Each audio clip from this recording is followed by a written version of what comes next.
प्रशासन को ज्ञापन देने, क्या कुछ मांगे आपकी क्या?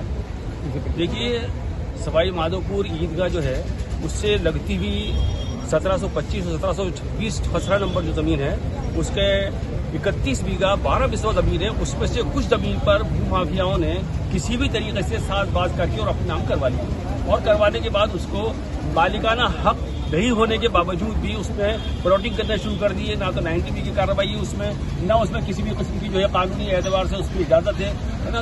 इन सारी चीजों को एक तरफ बालाता रखते हुए उन्होंने प्लॉटिंग करना शुरू कर दी है, जो मतलब ये कानून के भी खिलाफ है। और इसमें मुस्लिम समाज के जो वक्फ प्रॉपर्टी है उस वक्फ प्रॉपर्टी को भी नुकसान है। तो इसके लिए हम अब से 2 हफ्ते पहले से बराबर कलेक्टर साहब से भी मिले हैं, एसडीएम साहब से भी मिले हैं, और ये जितने भी अधिकारी हैं, हम वन विभाग के अधिकारियों से भी मिले हैं, हम यूआईटी के अधिकारियों से भी मिले हैं, और मिलकर सबको ज्ञापन भी दिए हैं इस सिलसिले के अंदर। लेकिन अब तक की जो कार्रवाई है उनको सारी कार्रवाई को एक तरफ उन्होंने रख करके और अपनी गतिविधियों को ज्यादा तेज किया हुआ है। तो आज और मुस्लिम समाज के जितने लोग हैं वो सारे लोग हमसे बार बार इस बात पूछते हैं कि ज्ञापन दे के आए हैं, क्या नतीजा निकला, कुछ भी नहीं हुआ, तो काम बराबर चल रहा है। तो आज कलेक्टर साहब को इसी बात से आगाह करने के लिए आए थे।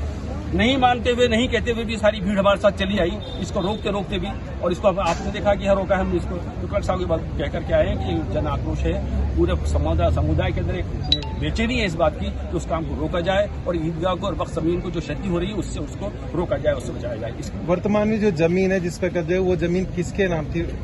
वर्तमान में वो मैंने जैसे बताया कि साजबाज करके उन्होंने अपने खाते लगवा लिए, लेकिन चूंकि ये जो है गजट में भी वक्फ की है और उसमें दफा 26 में भी इसकी वक्फ की है, और ये आज की वक्फ जो है वो कैसे सरकार की तय की हुई जमीन है और सरकार ने बाकायदगी से उसको जो गजट में उसका सर्वे करवाया उसको। इसलिए सुप्रीम कोर्ट की भी रूलिंग है कि वंस अ वक्त इज ऑलवेज वक्त। आगे क्या रणनीति रहेगी अगर समझते आप मांगे तो नहीं? इसके लिए फिर जो कानूनी लड़ाई है उसमें कानूनी लड़ाई को पूरी तरीके से लड़ेंगे।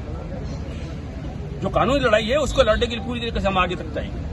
फिलहाल आप प्रशासन से मिले, क्या कुछ आश्वासन? हाँ, उन्होंने आश्वासन दिया है। उन्होंने ये कहा कि हमने काम कल ही रुकवा दिया है, लेकिन ऐसा लगा नहीं है जैसा लोग बता रहे हैं। मैंने तो मौके पर जाके देखा नहीं। ये कलेक्टर साहब ने कहा कि हमने काम कल रुकवा दिया है, एसडीएम साहब ने कहा कि मैं फौरी तौर पर एक्शन लेकर इसको काम को रुकवा दूँ, और हमने बताया उन्हें कि यहाँ दीवार वगैरह कर ली है, कंस्ट्रक्शन कर रहे हैं उसको, तो हमने उसको ध्वस्त करवा दी, उठवा देंगे। बस या तो खुद अपने तौर पर हटा लेते उसको, नहीं हटाते तो हम मतलब हटा। स्थानीय लोग हैं, भूमाफिया या फिर कुछ राजनीतिक लोग हैं? कौन लोग हैं वो? क्या आपको सर्टिफाइड है?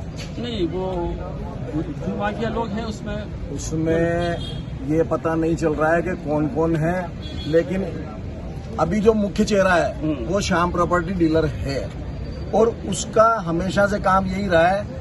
आप सब अगर यहाँ लोकल हैं तो मीणा जो इसकी धर्मशाला का जो मसला था